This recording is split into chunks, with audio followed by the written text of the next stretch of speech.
সাল 2008 18ই এপ্রিল আইপিএলে সর্বপ্রথম ম্যাচে কলকাতা নাইট রাইডার্সের বিপক্ষে নিজেদের যাত্রা শুরু করেছিল রয়্যাল চ্যালেঞ্জার্স বেঙ্গালুরু। রাহুল দ্রাবিড়ের নেতৃত্বাধীন দল ছিল অনেক মজবুত।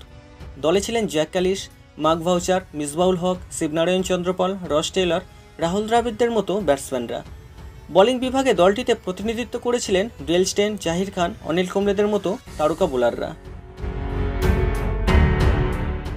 খাতায় কলমে আরসিবিকে মজবুত দেখালেও প্রথম ম্যাচে কলকাতার কাছে 140 রানের বড় ব্যবধানে হারে বেঙ্গালুরু। প্রথম বছরেই 14 ম্যাচে মাত্র 4টিতে জয় পেয়ে লিগ টেবিলে সপ্তম স্থানে নিজেদের যাত্রা শেষ করে দলটি।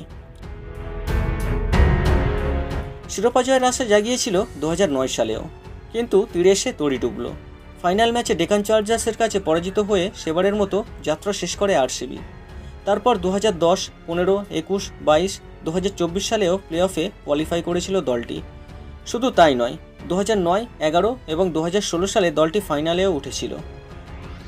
আইপিএলের মঞ্চে তিনবার ফাইনালে ওঠা এই দলটিকে প্রত্যেকবার হতে হয়েছে নিরাশ। 2009 সালে অ্যাডাম গিলক্রিস্টের ডেকান চার্জার্স, 2011 সালে ধোনির চেন্নাই সুপার কিংস এবং 2016 সালে ডেভিড ওয়ার্নারের সানরাইজার্স হায়দ্রাবাদের কাছে পরাজিত হতে হয়েছিল বিরাট কোহলিদের রয়্যাল চ্যালেঞ্জার্স বেঙ্গালুরুকে। কিন্তু আর নয়, আইপিএলের 22তম সিজনে এ যেন এক অন্যরকম আরসিবি। লিগ টেবিলে 14টি ম্যাচে 9টিতে জয় পেয়ে পয়েন্ট তালিকায় 2 নম্বরে শেষ করেছিল রজত জিতেশ বিরাটরা। পয়েন্ট তালিকার শীর্ষে থাকা পাঞ্জাব কিংসকে 8 উইকেটে হারিয়ে ইতিমধ্যে ফাইনালে পৌঁছে গিয়েছে বেঙ্গালুরু। ফাইনালে দেখা হবে পাঞ্জাব কিংস অথবা মুম্বাই ইন্ডিয়ান্সের বিরুদ্ধে। তবে যে দলই আরসিবির বিরুদ্ধে ফাইনাল খেলুক, বিরাটদের হারিয়ে ফাইনাল জেতাটা খুব সহজ কাজ হবে না কোনো দলেরই পক্ষে।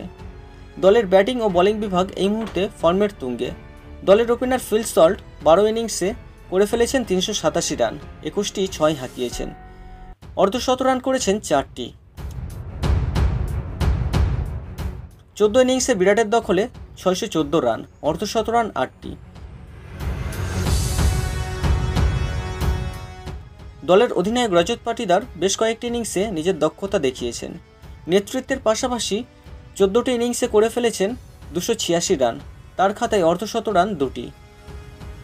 যথাযথ ভূমিকা পালন করেছেন দলের উইকেটরক্ষক ব্যাটসম্যান জিতেশ শর্মাও। তিনি 14টি ইনিংসে করেছেন 237 রান, অর্ধশত রান 1টি।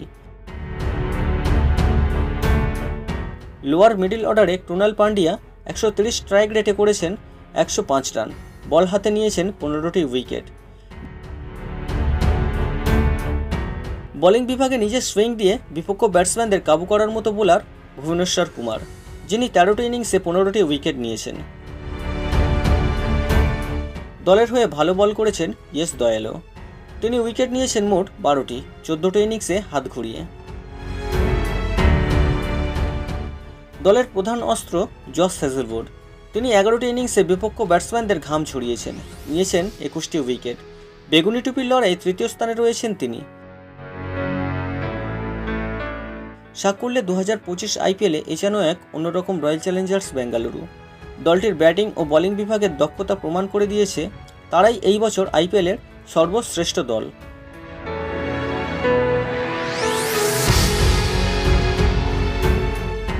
আত্মবিশ্বাসে ডগমগ বিরাটরা এখন বলতেই পারেন আর অপেক্ষা নয়, এই বছর শিরোপা আমরাই নিচ্ছি। আপনাদের কি মনে হয় কমেন্ট বক্সে জানিয়ে দিতে পারেন।